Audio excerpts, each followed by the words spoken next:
Hello guys, मैं हूं अमन डैगोर and welcome to डैगोर के व्लॉग। तो कैसे हो आप लोग? सो गाइस, आज जो प्रॉब्लम है ना, मतलब आज 9 बजे के आए हुए हैं हम लोग, 10 बज चुके हैं और प्रॉब्लम पता नहीं चल पाई है।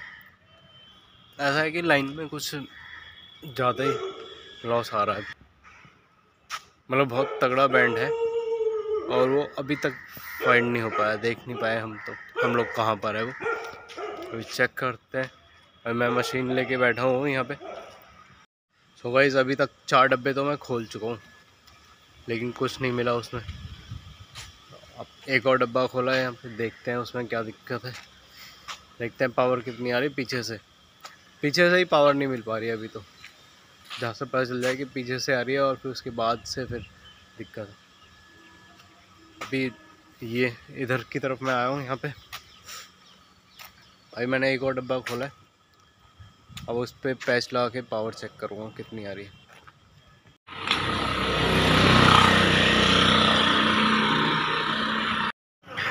ये देखो, झंडे वाली बाइक बिना टायर के खड़ी है। अभी क्या है, बंदा टायर लेने तब लगाएगा। बिना टायर के देखो, पीछे पिछवाड़ा है ही नहीं इसका। टायर तो सही है, नहीं लोड झेल लेगा इतना।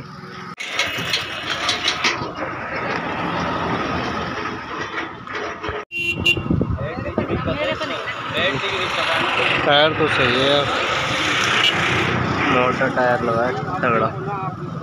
सो गाइस, कल जो हमने लाइन ठीक करी थी उसमें फॉल्ट क्या था, ये फॉल्ट तो बहुत छोटा सा था लेकिन उसे ढूंढने में जो लगी है ना, अब वीडियो तो नहीं बनाई उसकी मैंने, लेकिन हाँ डायग्राम की मदद से मैं बताऊंगा कि उसमें दिक्कत क्या थी और हम क्या क्या कर रहे थे। और आज छुट्टी इसलिए करी क्योंकि मेरे बाइक टायर फट गया। टायर तो नया टायर डलवाया अभी उसमें, अभी आया हूँ टायर डलवाने के बाद। अब ज़रा जो कल का जो काम हमने किया उसे मैं डायग्राम की मदद से समझाता हूँ कि एक्चुअली प्रॉब्लम थी क्या और हम क्या क्या कर रहे थे। और सुबह के लगे हुए 3 बजे लाइन ठीक हुई थी। हम सोच रहे थे तारें डालनी पड़ेगी, लेकिन तार नहीं, फॉल्ट में लिया, वही काम कर दिया उसी से। तो गाइस, प्रॉब्लम क्या थी कि जैसे कि ये कस्टमर है, यहाँ पर आ रही थी -32 dBm, -32 की पावर आ रही थी यहाँ पे। ये हमारे पास कस्टमर की कॉल आई थी, नो कनेक्टिविटी इशू, मतलब फ्रीक्वेंटली डिसकनेक्शन बता रहा था कस्टमर। तो जाके देखा तो पावर आ रही है -32। वैसे लाइन चल रही थी तो हमने सोचा इसकी तार में कोई बैंड होगा। इसकी वायर हमने चेक करी, कोई बैंड नहीं मिला।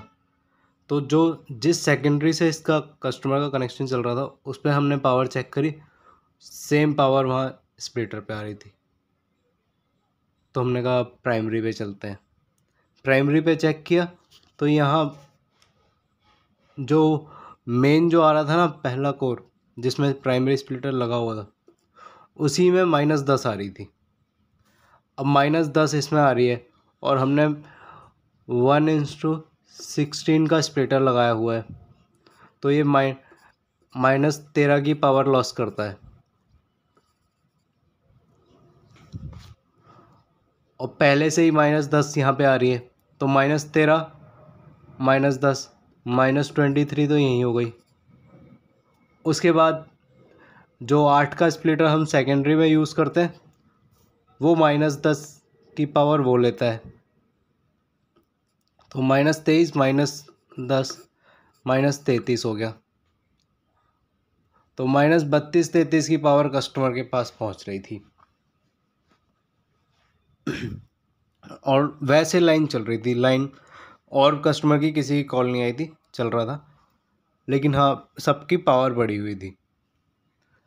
तो हम यहाँ प्राइमरी पे जब आए ना और हमने यहाँ मेन को तोड़ा जब, उसे जब वापस लगाया तो किसी का नेट नहीं चला। हम सोच रहे थे यहाँ पे कोई बैंड होगा, मतलब इसके और इसके सेकेंडरी के और प्राइमरी के बीच में जो तार है उसे चेक किया, उसमें कोई बैंड था। बैंड चेक किया तो बैंड नहीं था कोई भी। यहाँ पे चेक किया तो -10 मेन पे ही आ रही थी, और जब -10 इस पे आ रही है तो कैसे चलेगा आगे। फिर हमने जो यहाँ से OLT से जो आ रही थी मेन जो फाइबर, उसे चेक किया हमने।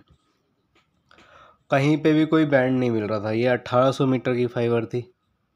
1800 मीटर तो मैं अब लिख रहा हूँ इसमें, लेकिन जब हम ऑफिस से हमने OLT से OTDR मारा था ना यहाँ पे, तो हमें ये 1741 मीटर दिखा रहा था OTDR में। हमें लगा कि इतनी होगी इतनी होगी लेंथ इसकी, क्योंकि ऑफिस से पता किया था तो उन्होंने 1600 मीटर बोला था। तो यहाँ तो 1741 आ रही है, यानी कि पूरी लेंथ जा रही है। और हमने एंड पॉइंट पे देखा तो वहाँ पे भी कोई कट नहीं, कोई बैंड नहीं। पावर आ रही है -10। थोड़ा सा उस तार को हमने हिला के देखा कि कहीं कटी हो तो हाथ में आ जाए, हल्का बहुत हो तो टूट जाती है ना, हल्की कहीं गिलहरी कुतर दे तार तो वो हाथ में आ जाती है। वो भी करके देखा, और उसके बाद पावर चेक करी तो -19 हो गई। मैं कहा भाई अब तो और ज़्यादा दिक्कत हो गई। फिर ऐसा हुआ कि यहाँ से मतलब 1500 लगभग 1500 मीटर पे एक कट है इस फाइबर में। 1500 मीटर पे एक फाइबर में कट है। तो यहाँ पे हमने सोचा कि यहाँ चेक करते हैं और पावर देखते हैं कितनी। यहाँ पे तो -10 आ रही है, यहाँ पे मेन में कितनी आ रही है। तो यहाँ देखा तो प्लस में 0.5 की पावर आ रही है। मतलब लॉस तो अब भी है इसके और इसके बीच में, 3 का लॉस तो है अभी भी, -3 का लॉस है अभी भी। 3 dB का लॉस, पूरा 3 dB का लॉस है इसमें, क्योंकि 3 से 4 dB देता है OLT से मेन, और यहाँ पे हमारे पास 0.5 आ रही है, तो मतलब बीच में लॉस है। लेकिन फिर भी यार 0.5 भी यार यहाँ पे आ जाती है तो कस्टमर एंड पे हमारी कितनी पहुँच जाएगी, 0.5 आ रही है। तो हम 16 का स्प्लिटर हमने प्राइमरी लगा रखा है, -13, तो ये कितना हो गया, -12.5। और फिर हमने 8 का स्प्लिटर लगाया सेकेंडरी, तो -10 कितना हो गया,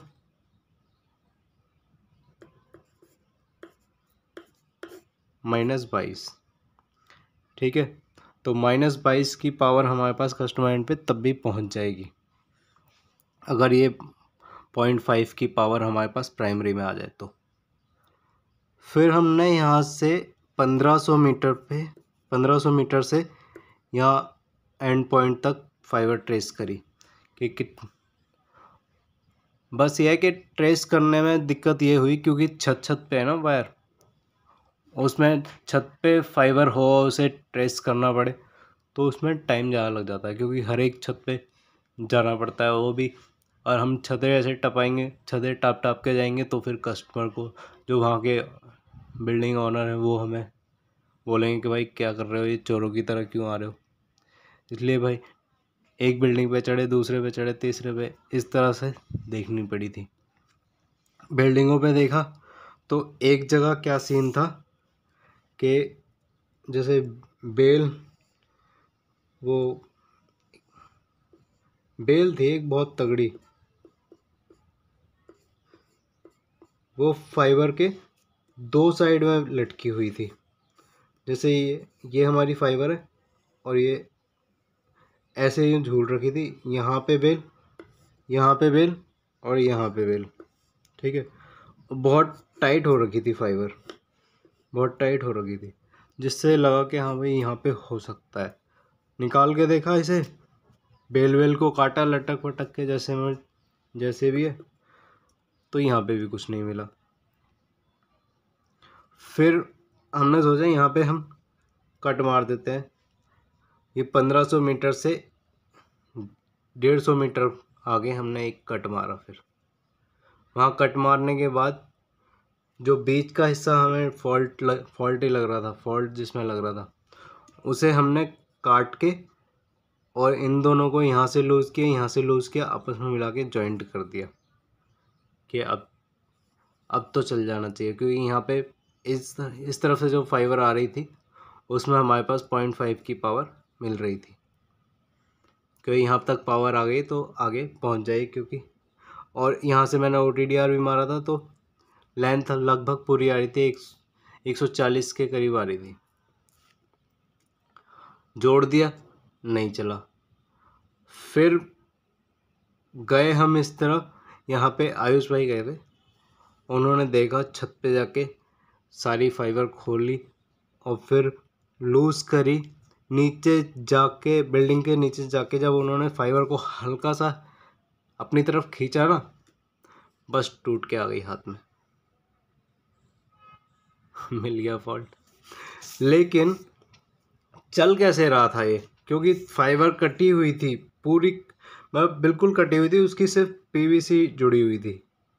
उसका जो प्लास्टिक वाला हिस्सा है ना, सिर्फ वही जुड़ा हुआ था फाइबर को। इस जैसे ये मान लो ये फाइबर है तो इस तरीके से काटा हुआ है, ये इतना हिस्सा हल्का जुड़ा हुआ है सिर्फ, और कोर उसमें टूटे हुए थे, कोर टूट रखे हैं। बिल्कुल हल्का गैप दो कोर के बीच में होगा, लेकिन इसमें भी लाइन चल रही थी। ये जैसे फाइबर है, ये फाइबर की मोटाई है, इस पे हम प्लास से किसी चीज़ से ऐसे दबाएंगे तभी तो ये निशान पड़ेगा इस तरह का। तो ये कट इस तरह से कट था उसमें, और फिर भी वो चल रही थी। -32 की पावर आ रही थी, लेकिन हाँ कस्टमर सारे चल रहे थे।